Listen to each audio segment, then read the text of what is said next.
I think influenced interior designers to a degree as well. Okay. Let's talk about the broader picture. The fact is that social and economic shifts affect the collective mood of the country.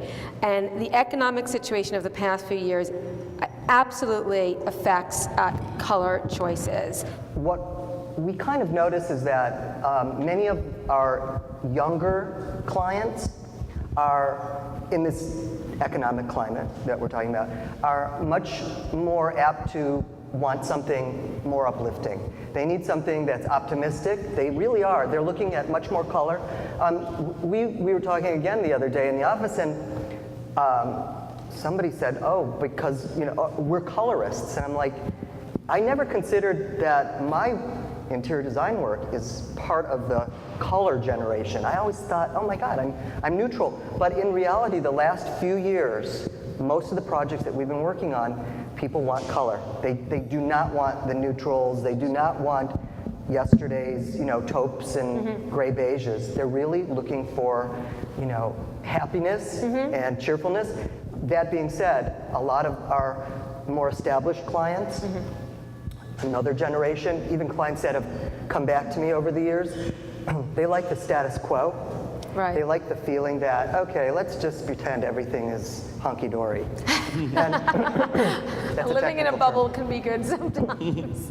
And so, they're much happier with the calmness and the sereneness of neutrals and things. And then I'll just touch on that question you asked about product design really quickly, because in producing new product, like for example, what I did with Kravet. When I designed this collection for Kravet windows, a few things that went into the consideration for what we did in terms of color. Knowing that on windows, if it's a sheer, you're not going to do intense color. I mean, there are sheers out there that are, crimson and emerald green and stuff, but most sheers are translucent and have a very subtle kind of watery, spa-like, surreal, ethereal kind of coloration. And 9 times out of 10, that is what people are attracted to. That is what sells. However, did we do something in a brilliant color to make the press talk?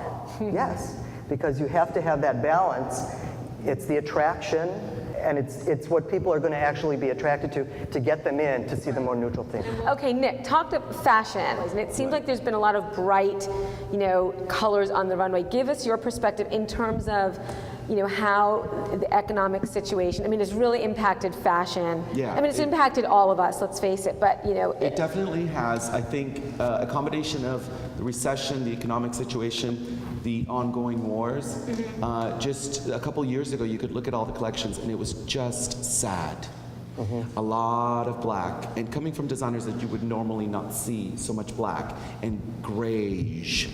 And there was just sadness going on, and it was a direct relationship with where the world isn't happy. Right. Whereas now, all you have to do is go into a Macy's. I do a lot of spokesperson stuff for Macy's. I was just at Macy's Union Square. It looked like an Oprah studio. No, it is. It's all about color. It's just it's a is it feeling. because it makes people happier?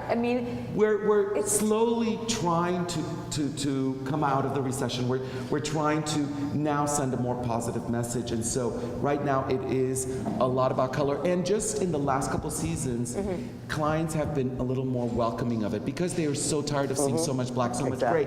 And so finally, and I've noticed with clients saying that they wouldn't normally go for that apple green, but all of a sudden they're going for it. And it's just a feeling like at least let me pretend things are good and I'm a little more cheery, and it does, and color does cheer people, but I think it does reflect what you're seeing now is a sort of let's just come out of our economic doldrums. That's what you're seeing in the stores. How about from the art perspective? Does the mood affect the art choices, just kind of the climate? Have you noticed a change? Do you see the work that you're doing moving more towards subtle type of work, or do you see kind of more of a variety of color, or does not really apply? Does it? It's too personal. But in thinking ahead about this, I realized with one exception, the public art installations I've done are all very colorful. But that was not a choice I made. I just, that's kind of a byproduct. Something I think would be interesting to know is the colored pylons, the lighted pylons at LAX, which was a project of mine. That was finished in 2000 by the artist Paul Xanatopoulos, and it's been reconfigured with LED lights at the end of 2008. There are 30,000 color variations moving through there. If you want to think about color theory, 30,000 colors in a 3-hour time span. That's pretty interesting.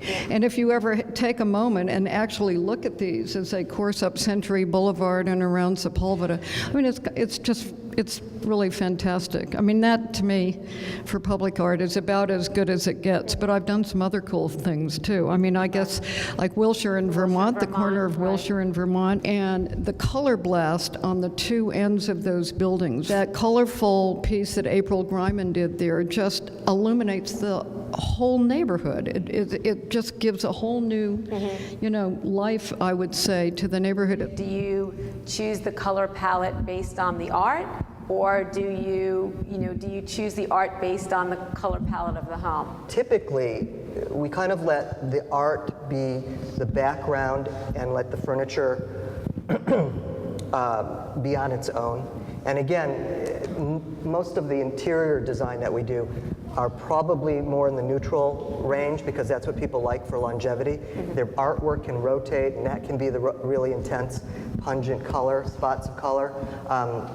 And then we might pick up, an accent or something, color popped out of the painting. We might repeat it here and there. I've been working with the Andaz Hotel, the former Riot Hyatt, on the Sunset Strip, which was designed by Jansen Goldstein. The walls in the whole downstairs for the RH restaurant and lobby and so forth are Venetian plaster, very dark gray. And I am currently doing revolving exhibitions there. And that, I love thinking about putting things on that dark gray wall. Also, working with the Pasadena Museum of California Art, I did an installation there about 1.5 years ago of Benny Chan's traffic photographs. And when I arrived to do the setup, I found that the walls had been painted this odd brown.